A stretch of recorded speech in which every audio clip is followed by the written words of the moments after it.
This is the Lone Crater YouTube. We hope this video helps. You begin by mixing sugar, corn syrup, and water in a heavy pan. This controls crystallization and gives structure. Heat gently over medium while stirring until sugar dissolves, then stop stirring to prevent crystals. Once the syrup reaches the target consistency, usually a clear boil, use a candy thermometer.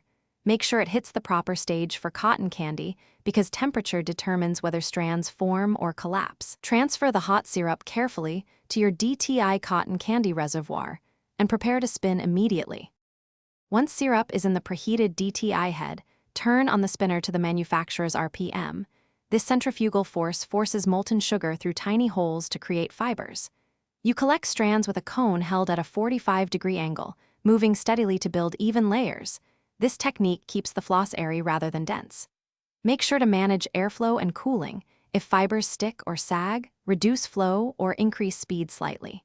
Between batches, wipe the head and reheat briefly to maintain consistent flow. You finish by wrapping a final fluffy layer into a shape that holds.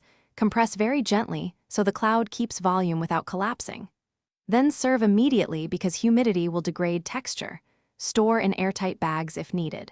Make sure to clean the spinner head after it cools to prevent baked-on sugar. If strands stopped forming, troubleshoot by increasing syrup temp 5 to 10 degrees, checking for crystallization, or ensuring the head reaches full RPM. Fixing these usually restores proper spinning and Thanks for watching. Consider subscribing if we helped you.